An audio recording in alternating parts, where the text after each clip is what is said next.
Welcome to The Insider. If you are new to this channel, kindly subscribe, like, share, comment and click on the notification bell for latest football news vibes. It's okay to admit you were a little bit nervous when he went through 1-1-1 against Flecken yesterday. In the high-octane world of Premier League football, where narratives can shift as quickly as the ball crosses the pitch and everyone loves to criticize, the role of a striker is scrutinized more than any other.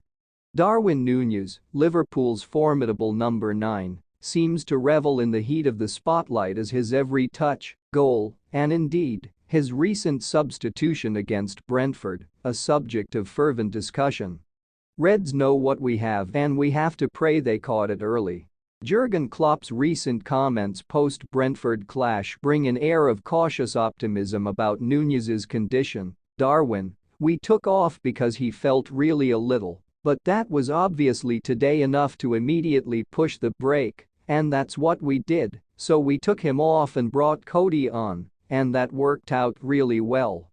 The meticulous approach to Núñez's fitness could be looked at in terms of his importance to the team, and perhaps, Liverpool may have averted a potential long-term absence of a key player. Also, with everything else that happened on the day, they couldn't take any chances. Despite what skeptics may assert, the statistics are a bulwark against the tidal wave of criticism. In the 2023-24 season, Núñez has been nothing short of remarkable. A glance at his Premier League tally reveals a commendable 9 goals and 7 assists.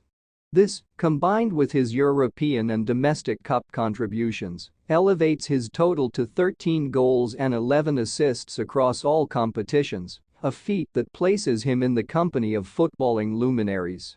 Comparing these numbers to his peers underscores his value.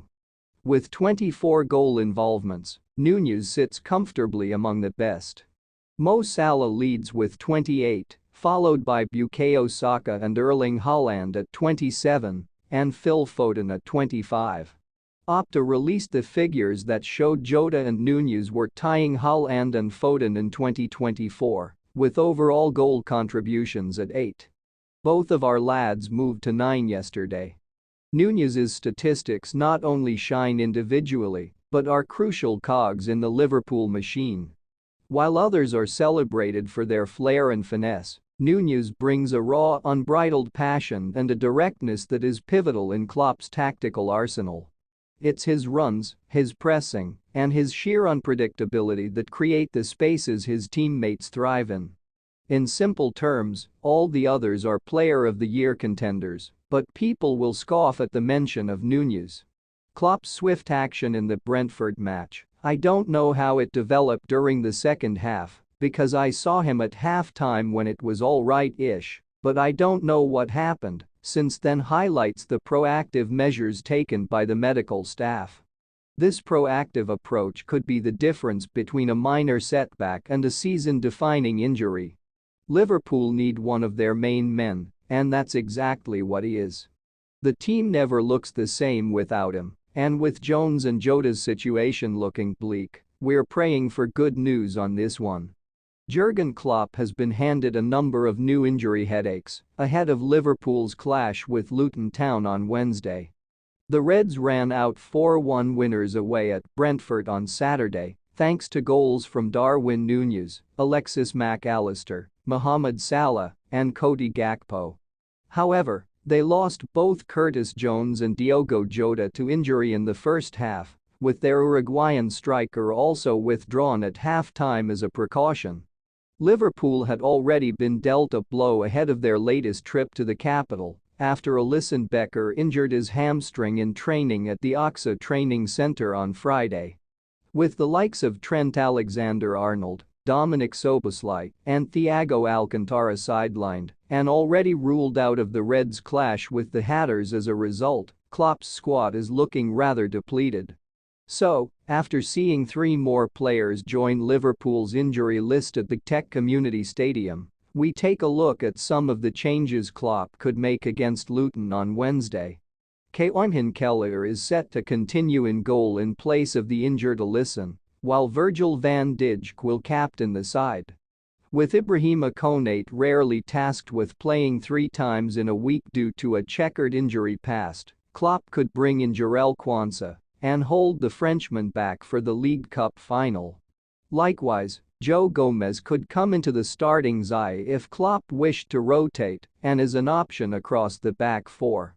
More likely to start at full back, he could replace either Conor Bradley or Andy Robertson, with Kostas Tsimikas also an option to come in at left back. Liverpool will likely have to make one enforced change in midfield after Jones was forced off in the first half against Brentford with a leg injury. Ryan Gravenberch replaced the midfielder on the day, though Harvey Elliott is also an option to come into the engine room. If the England under-21s international is selected, Alexis Mac Allister will switch to the left hand. Wataru Endo will continue at number 6, with academy starlets James McConnell and Bobby Clark options in reserve.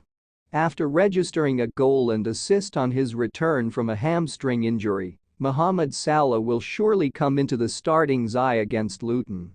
Yet Klopp's front three might just pick itself anyway after injuries suffered at Brentford. The German admitted after the game that Diogo Jota's knee injury looked serious after he was stretchered off, with the Portuguese leaving the stadium on crutches. While Darwin Núñez was only taken off as a precaution after suffering a knock, the Reds are unlikely to want to risk him unnecessarily in the circumstances. Cody Gakpo is set to start down the middle as a result after getting a goal and assist off the bench against the Bees, with Núñez limited to substitute duty if past fit.